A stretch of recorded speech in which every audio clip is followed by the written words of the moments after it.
You're listening to the 95 Podcast from the team at 95 Network, where we host conversations specifically designed to support leaders in small and mid-sized churches.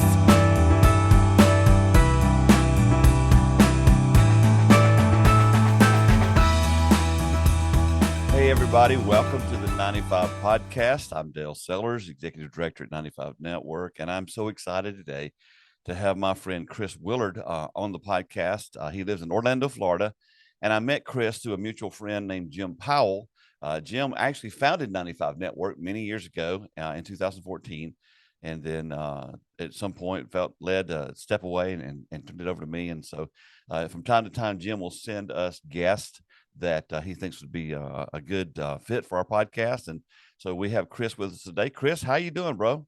I'm great. I'm really doing really good, Dale. Good to be with you. Well, I'm glad to have you on here today. You know, you're in sunny Florida where it never gets cold and you just have perfect weather all the time. Isn't that right? Yeah, I like to say that we have perfect weather 6 months of the year, and then we have amazing weather the other 6 months. And every now and then you have a hurricane go through. But other than that's true. Great. Those are a little dicey. That's true.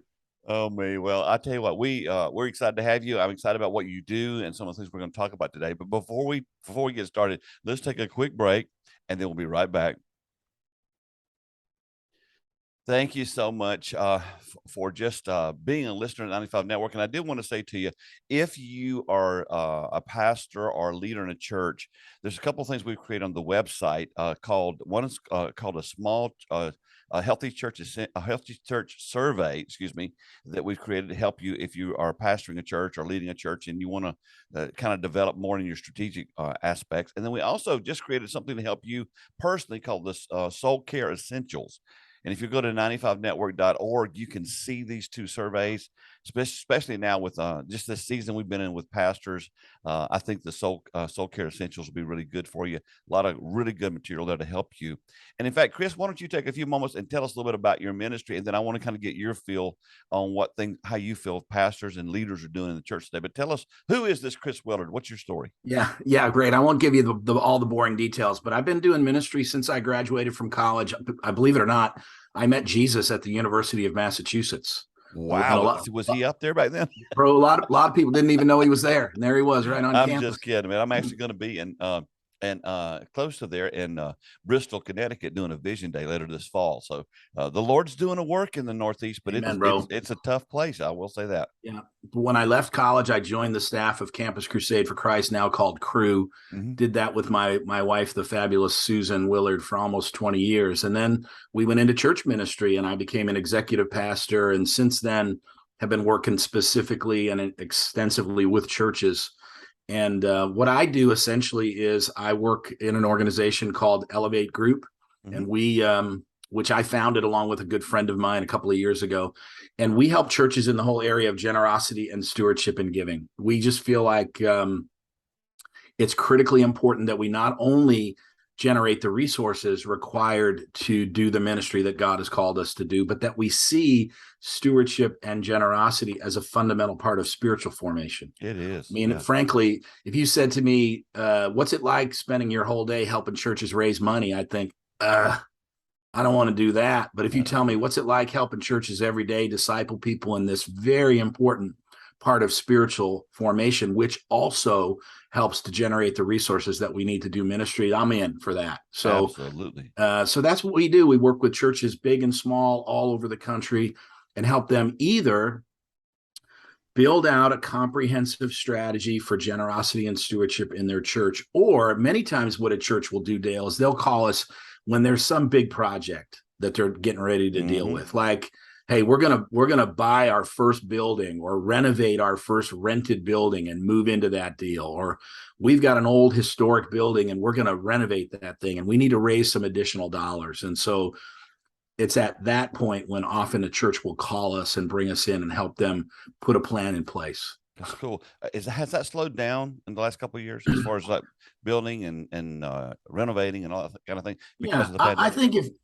I think what we found is that if a church had the ability to wait, if they could wait, some of them have been. Mm-hmm. I mean, if something wasn't urgent, that's kind of how everything was with COVID, right? Absolutely. If it wasn't urgent, we kind of slowed down. So yeah, in some cases, there've been fewer projects, but that seems to be turning around now. I think people are looking forward and saying, we've got to cast vision. I think part of what's happening, Dale, is people in our churches have been sort of waiting for us as church leaders to say, look, we're not going to keep reacting. We're not going to just keep responding. We're going to go out and trust the Lord and take some new ground. And so it's really been picking up quite a bit. Are you seeing pastors and leaders, are they ready to make that embrace? Even if the people are ready, are you seeing pastors making that shift? Because honestly, at 95 Network, we work with hundreds of churches across the country. Most are small and mid, well, all are small and mid-sized, I should say. And man, we're still seeing a lot of guys and gals, they're just still reeling from all the effects of the pandemic. What have you been seeing? Well, mileage varies, right? There are some people that are still sort of feeling pretty beat down. Frankly, it depends on what part of the country you're in too, because really? Different parts of the country have sort of warmed back up and gotten a little bit closer to normal than other parts of the country have. Mm-hmm. But yeah, I think, to be honest and sort of sadly, I think some churches will never be the same. I think all churches will never be the same. They're either going to get better or worse. Well, I guess that's true. What I meant was there's a line in the sand, Yeah, I think some churches will never recover, I guess is what I meant to say, which is sad. And then I think others will, as you've said, they'll change, but it'll be for the better. Mm-hmm. So yeah, we're definitely seeing pastors who say, look, it's time for me to do that project that we've been planning to do, or it's time for me to take that new ground that we've been planning to take. Or, you know what? I haven't been doing a really great job, a very comprehensive job of helping helping the people in my church understand what the Bible says about generosity mm-hmm. and stewardship and giving. And I'm going to start working on that now. Yeah. And I feel like that we are definitely seeing that happen. As a pastor of a church, and I've been doing this for 40 years, and I've kind of observed this. I've never led a church through a major fundraising program, if you will. I have been part of a church that raised several $100,000 to do a renovation. But when a pastor is faced with leading the church, aren't they also faced with, like, I got to see this through so they know it's a long-term commitment? Well, is that a good approach, or what I'm trying to say is I don't think most pastors will start a building project and then leave 2 months in. Yeah, I think that would be a problem. I think part of what you're doing when you're inviting your congregation to participate in a generosity initiative or a capital campaign, whatever you want to call it, what you're really inviting them to participate in is the vision for your church.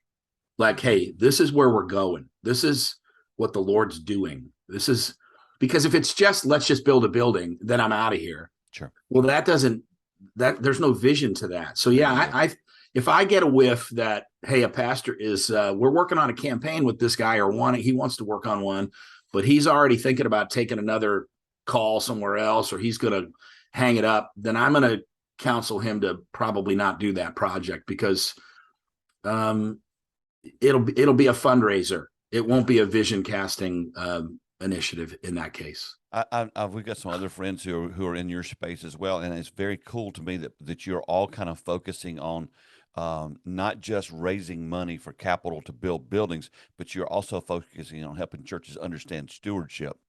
Do you find that most pastors understand or need vision, mission, if you will, to understand that clearly, to even do just a simple stewardship campaign just to get the people thinking right? No, to be blunt, I don't. I think that most pastors subconsciously think that it's someone else's job, certainly not their job, to teach people how to manage money and how to give. And yet stewardship is, as I've said earlier, it's an essential part of spiritual formation. How you manage your money is critical to your walk with Jesus. Jesus said, where your treasure is, there your heart will be also. You can't serve two masters. You can't serve both God and money. It's remarkable when you think about it, Dale, all of the things that the Lord could have put in that fill in the blank. Absolutely. You can't serve two masters. You can't serve both God and fill in the blank. Mm-hmm. And what does he choose to say to a bunch of first century Galileans who are sitting on the side of a hill, who didn't bring any lunch? right? I mean, they basically, they pray for their daily bread, or they will, as Jesus teaches them to, because they need their daily bread. They don't have a lot of money. And yet he still recognizes that it is money and the way we handle it or pursue it or idolize it that actually can really be a problem for us spiritually. So no, I don't think that most churches have a good plan for this. One way I discover this, by the way, is I'll ask a pastor, hey, if a person came to your church, and I would encourage people who are joining us today to think about this. If a person came to your church and didn't already know what the Bible says about generosity and stewardship and giving, would they learn it from you? That's a great question. And the truth is, Dale, most guys I ask that to, if they're honest, they'll say, well, if they hang in there long enough, they'll kind of catch it over time. And to be honest, that's just not good enough. We've got to have a plan to teach this super important part of Christianity to our people. And that's what we're talking about. Well, we'd like to be really honest on this podcast because we're trying to help folks. So talk to me. Why don't we do this? Why don't we teach it? Why don't we talk about it? I'll give you a precursor to this. I heard Andy Stanley, I guess it's been 20 years ago. He was talking about why pastors won't talk about money in the church. And he said there's this assumption in the church that if you talk about money, then people will leave your church.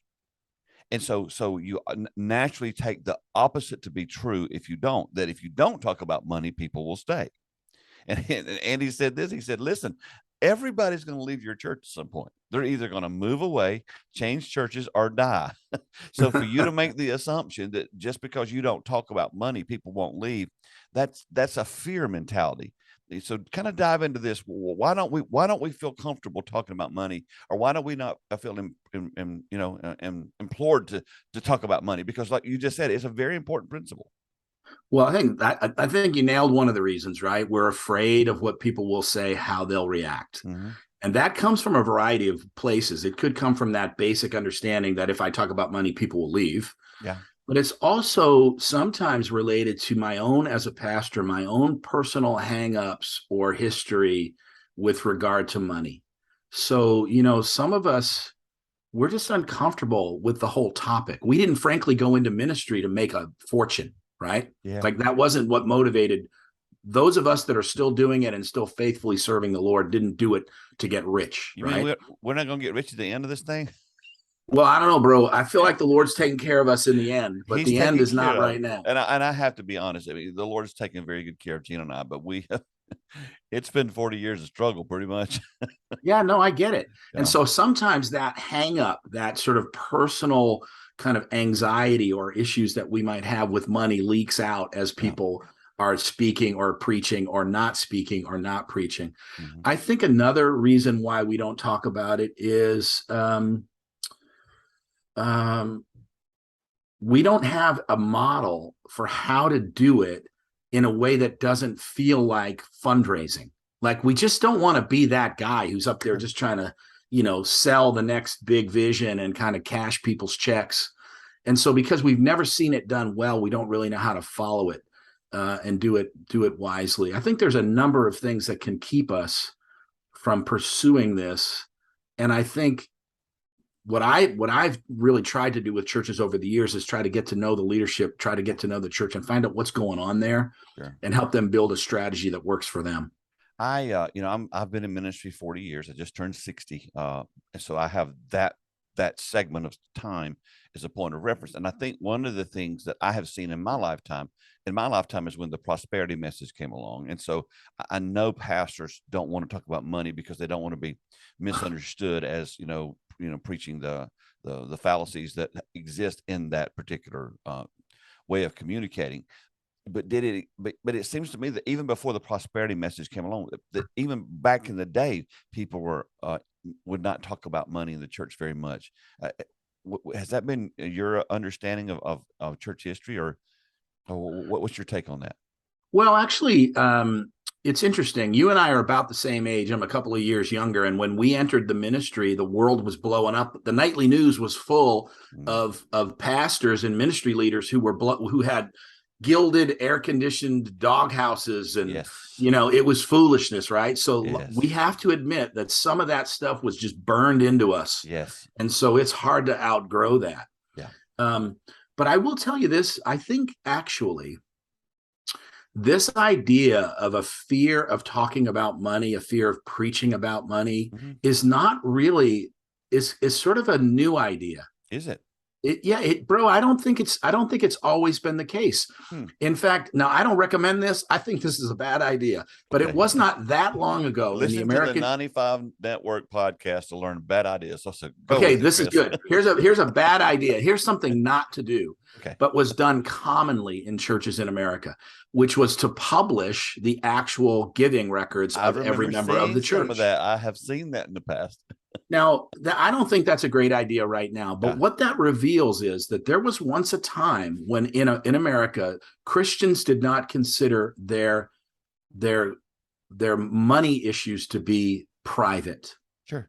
They were personal, certainly, but not private. And I think what's happened is I think that we've become this culture now that says, listen, it's unseemly, it's inappropriate, it's wrong to talk about money. And I think, if not to get now preachy now, but I'm getting ready to preach over here, bro. Preach if you want to. Go ahead. I think this is the devil's. This is a fantastic strategy of our enemy. Let's just convince people that it's inappropriate, it's unseemly. In fact, let's convince them that it's sinful to talk about money and possessions and giving, etc. And then we can make this issue secret. And you know what, Dale? Sin loves secrecy. Ooh, and I feel like, aren't you? Come on, bro. And I feel like what we need to do is get to the point where we can appropriately have these conversations in ways that are not boastful, not prideful, but can inspire one another. Hebrews tells us that we should inspire one another, encourage one another toward love and good deeds. You can't encourage me to be a more generous Christian unless you tell me stories of generosity. In Matthew 6, Jesus says, as you pray and fast and give, don't do it in a way that draws attention to yourself. Well, yeah, that's right. But that doesn't mean don't tell stories of generosity and stewardship and giving in a way that encourages others. So I feel like part of what keeps us from having these conversations is a fear of looking boastful, looking prideful, being inappropriate. And I think we got to break through that. So since we've already jumped off the ledge, let's get deep here for a minute. So let me ask you this. Should a pastor know what the people give? Well, think about all of the scary things that pastors know about people in their congregation. Come on, bro, right? You know the ones that are struggling with addiction. You know the ones that are struggling in their marriage. You know the ones who are having all kinds of issues. And you need to know that because you're their pastor and you need to help them figure out how to walk in the light and kind of navigate those issues in a way that honors God and helps them walk with him. I would say that a pastor who is forbidden by his church to know what people give, I've got a problem with that. I've got a problem when a board or a policy or a structure says the pastor may not know, shall not know. Now, a pastor who chooses not to know, I can work with that guy. I want to find out what's behind that. Why is it that you don't want to know these things? And often it's because I don't want to show favoritism. My answer usually to that is, well, then just don't show favoritism. Yeah. I mean, honestly, I don't want to have an inappropriate relationship with a woman who's not my wife, but I still need to interact with and engage with women in ministry all the time. And so I feel like we've got to be able to navigate those things. So yeah, I think a pastor who does know and uses that information to encourage, inspire, thank, exhort, pastor. I'll give you a couple of good examples. Dive in. In our and I've done this for years, coached pastors to at least have some information about people's giving, because when someone's giving craters, it also usually means something else is going on. So in churches that I work with, I'll recommend, listen, if you see a pattern of someone's giving just kind of starting to crater, pick up the phone and call them. Hey, Dale, it's Pastor Chris. How are you? That's it. That's the whole call. right? It's not, Dale, I've been looking at the giving records and I'm a little concerned that you're behind in your giving. Rather, it's use this that as call, a by the way, it's not going to go well. No, but use it as a cue to check in. Dale, how are you? What I'll often hear is, well, Pastor, I'm glad you called. Actually, my wife just lost her job. We're kind of struggling. Mm-hmm. Well, bro, let's get some people around you and help you with that. We can get you through this. Or I made a call one day years ago, a very generous giver in our church whose giving had cratered. And I said, bro, I just wanted to check in. How are you? Well, we just had to put our son in rehab. And he doesn't have insurance. And we had to write about a $45,000 check to this rehab place. So we're struggling. So what I didn't do, Dale, is say, well, I'm glad you told me that. But what I really mean to call you about is that your giving is behind. See, the point is that every change in giving is a pastoral issue. Right. One of the problems, because I feel the tension is a bunch of our listeners right now are trying to decide, are they about to drive off into the ditch? Okay. So, but part of the tension I feel is if you only call, if that's the only time you call, then the people are going to just assume all you care about is my money. So I think there's two ways to resolve that. One, make more phone calls. That's what I was getting to. Okay. I'm sorry, but just start making more phone calls. Yes. Or secondly, don't assume that that's that person's motive. If you get a phone call from your pastor, hey, bro, I was just thinking about you and thought I'd check in. It is the very rare person in your church who's going to say, oh, yeah, why did you call, pastor? Now, to be honest, if that happens, if you're guilty of something, you might think that. Right. When you throw a rock into a pack of dogs, the one that gets hit barks, right? So if somebody says to me, well, I'm fine, pastor, but I'm curious, why did you choose to call me today? Yeah. You know what I would say honesty is honesty is always the best policy, right? So church work is pretty good. Yeah. I would say this. I would say, well, I'm glad you asked that. I've been in ministry long enough to know that sometimes when there's a change in someone's giving, it indicates that something else is happening in their life. And you guys have been faithful, generous givers, but I got a report from our administrator that there's been a slight change in your giving lately. And man, I just wanted to check in and see if you guys were okay. Mm-hmm. I've always heard that the last thing to come when somebody joins your church is their money. And the first thing to go is their money. In other words, if they're checking out a new church or if they're checking you out, they'll usually sit in the back, maybe work their way to the front. Then they start writing checks. And then if they're not sure they're going to hang around, those checks stop. And it would be good to have a conversation before it gets too far gone. I think I did want to ask you this. You've pastored before, correct? Mm-hmm. Okay. Did you do what you're telling us to do? Yes. Yeah. Absolutely. So one of the problems, and we work with small and mid-sized churches, there's a lot of distrust. And I think it's warranted from the fact that we have consultants out here in specific arenas who've never worked in a church. Yeah. Who've never worked in a small church, who've never been in that environment, who tell us, oh, just call and check. Well, you know what? They've never done that before. It's a little different. So that's why I think it's great that you're telling us to do what you did instead of telling us to, do something you have. Listen, every Tuesday morning, I sat down with a spreadsheet and a ruler and a highlighter. And I had what was given this weekend. I had a little simple spreadsheet that our guy made for us, nothing fancy. It had what they gave this weekend. It had what their average gift is, what their last 12 months total giving was. A few data points like that. And I would just have a coffee, flip through that list and go, I wonder what's going on with Dale. And I'd highlight that. Or another one. Wow, this person normally gives $100 a month. They just wrote a check for $1,000. What in the world's going on there? Let me highlight that one too. Sure. And I would make calls that week. And by the way, that second call is so fun, by the way. Yeah. When you find a person who's a faithful giver, maybe they give $25 a week. Yeah. Right. And then they write a check for $500. Mm-hmm. I mean, that's a moonshot. For some people in your church, a $500 gift, that's their normal gift. Yeah. But for this person, that's massive. And how about this phone call? How fun would this one be to make? Hey, listen, you need to know that I don't actually look at all the specific giving details all the time, but I get a heads up when someone gives a very generous gift. And you could even say, and frankly, to be honest, I don't even know what the total of that gift is, but I just know it was very generous.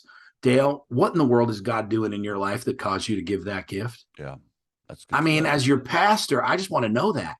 And I want to encourage you and affirm you and catch you doing the right thing. Yeah. I think sometimes, and I did when I pastored a church for 12 years, a small church. I did know what people gave. I was aware of that. But I think the thing that a lot of our pastors feel like I'm not sure how I'd do with if I knew that is when you know people aren't giving, you don't want that to dictate how you preach. And so if you're listening right now and you're kind of struggling with that, well, I don't really need to know that stuff because it'll affect my preaching. I just want to say this to you. I remember hearing Willie George say a long time ago that you need to preach out of mission and vision, and you need to preach out of your overflow of your time spent with God. And I thought this was really good. He said, if you preach about the problems in your church, whether someone's not giving, whether someone's, you saw them at, it's a casino wasting their money or whatever it may be. If you start preaching off the stuff you see people doing wrong, the devil's directing your preaching, not the Lord. And I thought, nice. That's good right there, Willie. Excellent. Because you can teach them as we began this conversation with you, Chris. This is a basic stewardship principle that Jesus talked about a lot. Yeah. I mean, how many mites did the widow put into the offering plate? 2. You know how we know that? Because Jesus counted them on the way in. Yep. He knew. Now he doesn't, the Bible, James tells us not to show favoritism, right? James 2, don't show favoritism. So don't do that. Yeah. And then 1 Timothy 6, Paul tells Timothy, have a conversation with the people in your church who God has blessed with wealth. Mm-hmm. 1 Timothy 6, Paul says, warn those who are rich, and then encourage them to live generously. Why? So that they can live a life that's truly life. Yeah. So there's some sort of a balance between showing favoritism to people based on wealth and encouraging people who God has blessed with resources to be generous and live in a way that honors him. And a pastor can't do either of those things if he doesn't really know what's going on. So yeah, there's a way to navigate this so that you don't have to be the financial administrator and have your nose in all the details. Uh-huh. But I think if you ask me the question, can a pastor know what people give? I say absolutely. Mm-hmm. Should he or she know? I would say, you know what?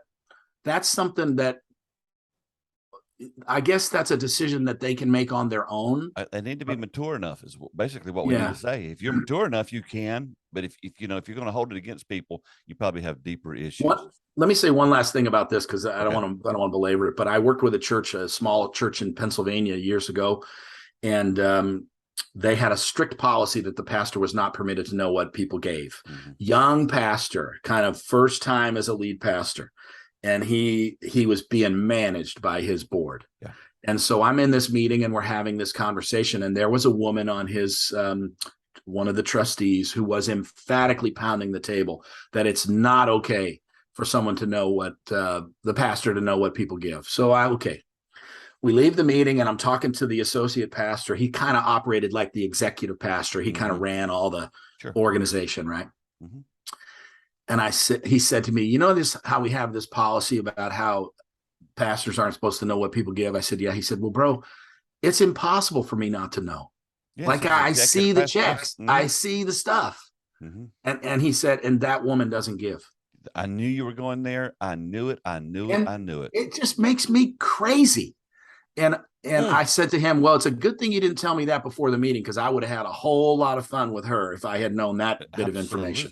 I remember hearing John Maxwell talk about it, and I think it was his second church, that the financial, the treasurer, whatever he was called back then, had been the treasurer of the church for 20 plus years and never given a dime to the church. That's not right. That's just not right. And that's why oftentimes you'll find people be just emphatic that the pastor not know. Because honestly, it's sin. They're hiding Bingo. Sin, So here's what I want to do. We're going to take a quick break. When we come back from the break, you've got a kind of a stewardship structure plan that you can give us that we can implement in our churches. And so as soon as we come back from the break, we're going to dive into that. Okay. Does that sound good? Sounds great. Okay. Well, welcome back, everybody. I mean, we're having such a great conversation with Chris here. And one of the things Chris is doing, he's kind of helped coaching us through how to do stewardship in our churches. And at 95 Network, if you find yourself in need of having a coach or you need a coach, we have an entire coaching track that I'd love for you to check out by going to 95network.org. But Chris, today I want you to take a moment and just kind of coach us through. You've got a little system or a little structure in place that would help us understand stewardship. Would you kind of dive into that for us? Yeah, it's a 4-point outline that I borrowed years and years ago from Andy Stanley. It's funny that you mentioned him earlier. He made it twice today.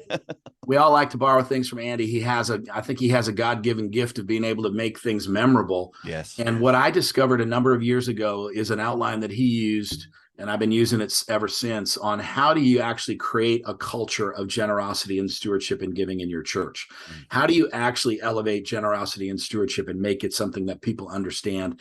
And the 4-point outline, it goes like this. If you want to elevate generosity and stewardship in your church, you have to preach it, teach it, celebrate it, and model it. Those 4 things: preach, teach, celebrate, model. And I'll take just a few minutes to unpack those quickly. Do that. And by the way, we have a lot of resources on our website too. We're at elevategroup.us. A lot of stuff that you can find that'll help you execute some of this stuff. I'll include that link in our show notes so folks can. I appreciate that. Right now. Yeah. Mm-hmm. First thing you've got to really do, and this will sound elementary, but the first thing you have to recognize is that that the words generosity and stewardship are not synonymous, right? So have you ever noticed that sometimes, some number of years ago, the word stewardship kind of fell out of favor and the word generosity became more popular? Stewardship feels kind of like a flannel graph, old-fashioned churchy word. And generosity is like... Now, okay, you just dated you and me. Tell everybody that's 40 and under what a flannel graph is. Oh, yeah, sorry. Flannel graph. Imagine before whiteboards, and even there were chalkboards back in the day, but this is a better way. You could put images and pictures and stick them to the wall, almost like a Velcro kind of thing, right? It was, man. And I had it when I was a kid. You could make a picture with a flannel graph. I'll drop that metaphor from my speaking going forward. Or at least explain it. Yeah, right on. So so we think that stewardship is sort of an old-fashioned word and generosity is kind of a cool word, but really they're not synonymous. And one of my friends puts it this way: they're 2 sides of the same coin, which I think is clever. Cool. Meaning, stewardship is wisely managing the resources that belong to someone else. We all know this. Psalm 24:1 says, "The earth is the Lord's and everything in it." Yep. And everything means everything. So everything belongs to God. And even everything that you think you have isn't really yours. It belongs to God. Howard Dayton said it this way: what you possess, God owns. Wow. I love that. That's good. Right? So manage wisely. That's stewardship. Generosity is freely sharing those things that you have been entrusted to as a steward. And in our case, generosity would mean sharing in a way that honors God, that advances the gospel, that helps build the kingdom, right? Well, if you're not a good steward, guess what? You can't be generous. You know why? You don't have any money. There you go. That's why. You're broke. And if all you're doing is quote stewarding and you're never generous, you're really not stewarding at all, because you're not using those resources in a way that honors God. You're just building bigger barns. Sure. And so it's important for us to recognize that the work of a pastor includes helping people understand and live into both stewardship and generosity. The second thing I'll say before we dive into this quick 4-point outline is, Dale, it's got to be okay to talk about money in the church. And bro, what we'll often do is we'll say, God wants us to be generous. And then we'll say, he wants us to be generous with our time, talent, and treasure. And what we've just done there is we have discounted the fact that virtually all of the verses, all of the times when Jesus talks about generosity, he means with money and possessions. We have another word for being generous with our time and talent. It's called service. Yes. It's called servanthood. We don't have to conflate those 2 things. It has to be okay for you to have a specific conversation with the people in your church about money and possessions and how you're generous and a wise steward of those things. So 4-point outline. You got to preach it, teach it, celebrate, model it. Preaching, of course, is what we do one to many. So it includes things like weekend services, sermons. It includes the offering moment. It includes what's on your website. If you ever shoot or produce video and put that out, it could be things that you produce in video, what's in print. It's the kind of things that you say to everybody. So, Pastor, how often do you teach a sermon or a sermon series about money and possessions?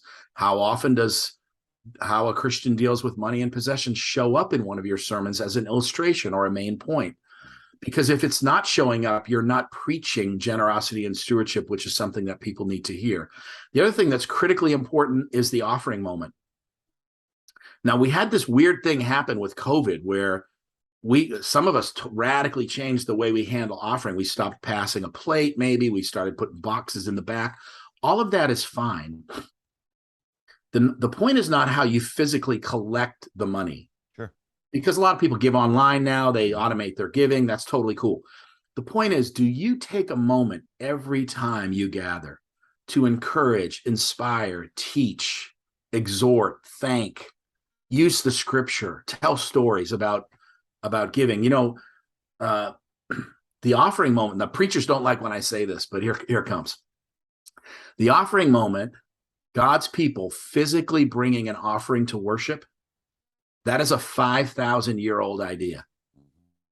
The sermon as the centerpiece of worship is about a 500-year-old idea. Absolutely. So when we say we don't need to have an offering moment because people are just giving online, what you're saying is we don't need to remind people that all of Christianity is about presenting your life to God, and that the offering moment is a symbol of that. Yep. So, man, I just encourage churches to, how are we preaching? How are we putting stuff in print? How are we using our weekend? How are we using the offering? That's an incredibly important way to do it. That's the first big idea. Mm-hmm.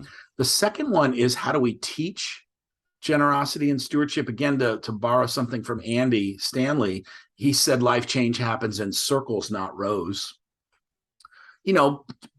Churches large and small recognize that it's a really good idea to put people in small groups. Yep. In Sunday school classes, in smaller gatherings. Why?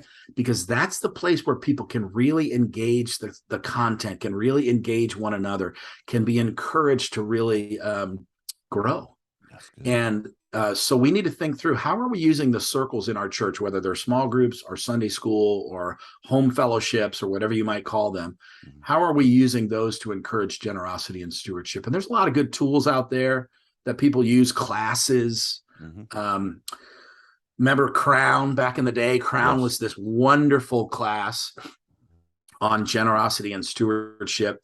And it was a little bit, it kind of, as time went on, it started to feel a little old fashioned. Well, Howard Dayton, who along with Larry Burkett years ago created Crown, mm-hmm. he reinvented Crown, and now it's called Compass. Mm-hmm. Finance is God's Way. It's a much more compelling I think class. Dave Ramsey's Financial Peace University is used in a lot of our churches. Yep. And I think it's great. And it's mostly focused on helping people get out of debt. Yes. It's not so much focused on helping people be generous with the resources that God has entrusted to them. And it also has a little bit of a stigma, right? Yeah. Hey, friends, if you've driven your family's finances into the ditch, we've got a class for you, and so you have to kind of admit you're a loser to go to FPU, which is a bummer because so much of that content is so good for all of us, right? Well, I want to tell you, many, many years ago, our church went through Crown, and that's the way it made me feel. I mean, honestly, because here I am, I'm pastoring, and I cannot pay my bills. But it didn't cross my mind. It's because I'm not getting paid enough, which we deal with that. One of our strategic partners is one of our teammates, John Sanders, has created a thing called Entree Pastors to help pastors raise money outside the church. But I was always so guilt driven, so guilt bound, because it was like I couldn't do everything perfectly. Of course, sometimes it's not just a matter of how you distribute your money. Sometimes you got to make some. That's right. That's another conversation another day. So you keep rolling. But it's actually part of stewardship, right? Yes, if you don't have the resources that you need, you got to figure out where to get those with God's help. Mm-hmm. So teaching, using classes, using small groups, teaching students about generosity and stewardship, teaching children about generosity and stewardship, helping people with budgeting. All of these things are in that sort of teach category. And one of the principles that we use as we talk about how to teach generosity and stewardship is that you have to speak to different kinds of givers differently. And this is problematic when all you're doing is preaching on Sunday. Yeah. Because when you preach on Sunday, you have to speak to everybody as if they're the same. Although every now and then as a preacher, don't you do this? You'll say to your church, hey, let me speak to those of you who, and you'll sort of narrow it down for a second. Yeah. You do that because intuitively you know that preaching has its limits. And the limit includes you can't get specific enough with some people. So you'll say, hey, let me talk to those of you who have young children. Yeah. And you'll give a little nugget there. Yeah. Well, when you put a class of newly marrieds together and help them figure out finances, that's really good. When you have a group of older seniors, and maybe you start talking to them about how their giving can outlast them, how their giving can survive them. That's good. That's a wonderful thing to do when you speak to students and kids. Yeah.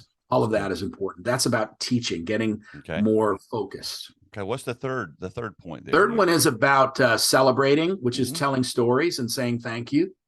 I mean, we say it this way, you elevate what you celebrate. Wow. You want to get more of something, tell stories about it. And so when you tell stories, you're going to get people to really respond. So tell stories of how people's giving has made a difference in the church. Tell stories of how people's understanding of stewardship has made a difference in their spiritual life. That's good, man. Say thank you is another way to celebrate.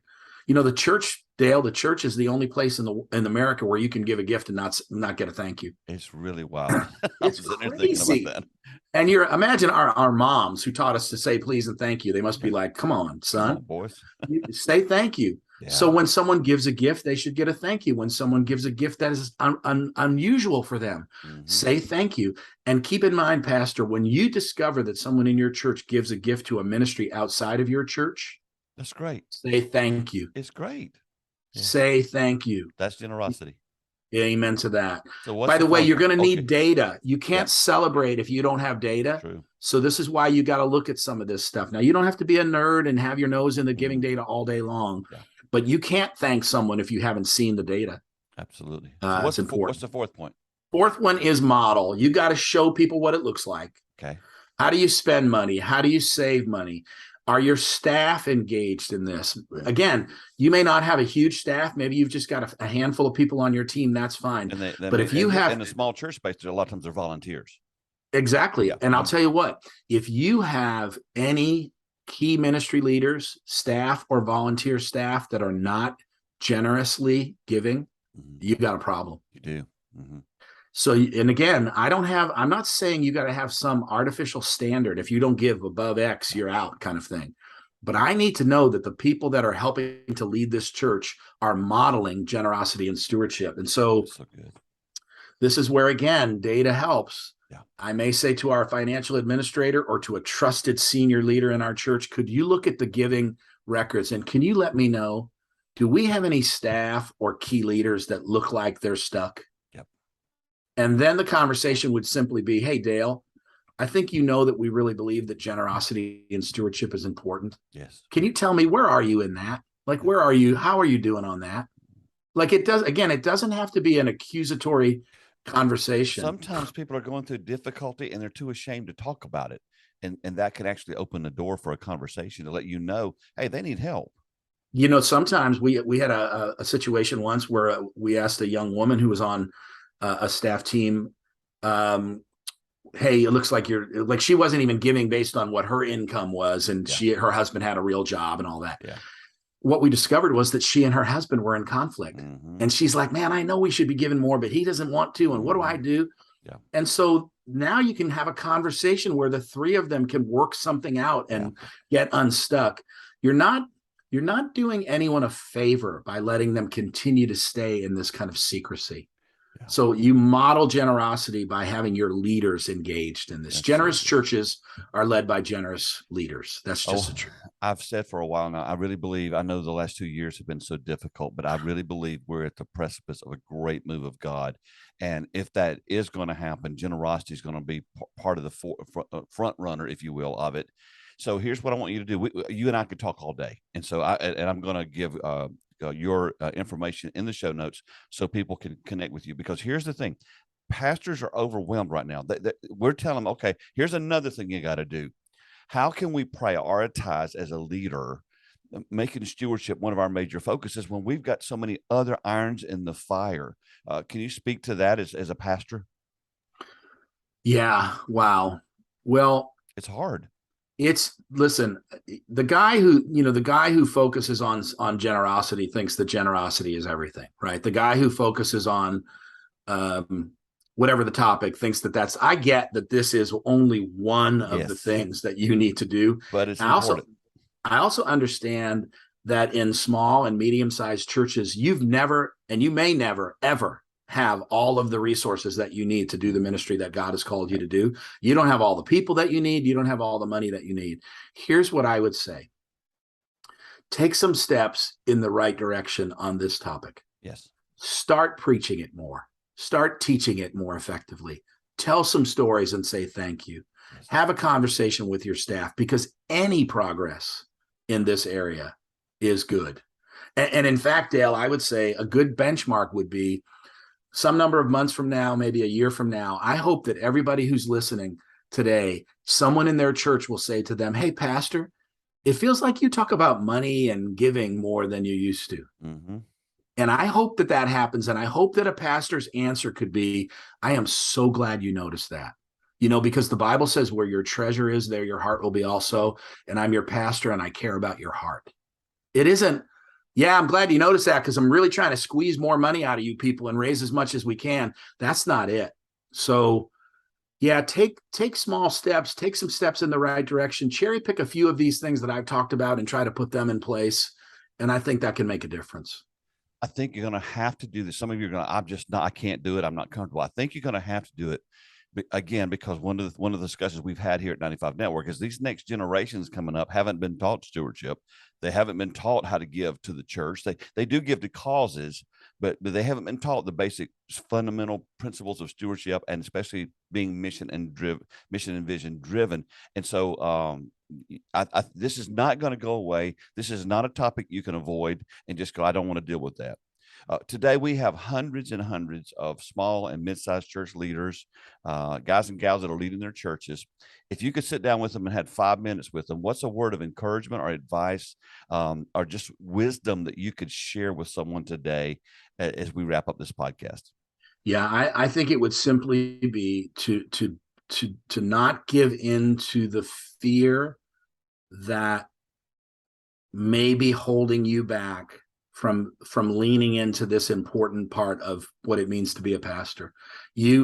This isn't about building bigger buildings, about having more money. This is about discipling your people. And if you're my pastor and you're not talking to me about money and possessions and giving and stewardship, you're not discipling me. And that's the work of a pastor. So figure out a way to lean in. I don't ever want someone to feel like they have to wear Saul's armor and do it my way. Sure. They got to do it their own way, but they got to do it. This has been such a great conversation, and I just appreciate the wisdom and then the fact that you have actually modeled this yourself. And so, Chris, I hope, and I know that you'll do this. Folks, if you're listening now and you just need to talk because you don't know how to do this, I know Chris is available. We'll put his contact information in the show notes. Reach out to him and allow him to help you in this arena. It's not a matter of it just going away. It doesn't need to go away. If you look at the model that Jesus gave us, he talked about this all the time, and it was matter of fact. It wasn't like, it wasn't something you couldn't just approach. And so thank you so much, Chris, for joining us, for being part of this. And I cannot wait to connect with you again in the future. Thanks, Dale. It's been great. Thanks for listening to the 95 Podcast. We look forward to sharing another episode with you next week. In the meantime, visit our website at 95network.org. The website is loaded with great resources created for small and mid-sized church leaders. Until next time, have a great week.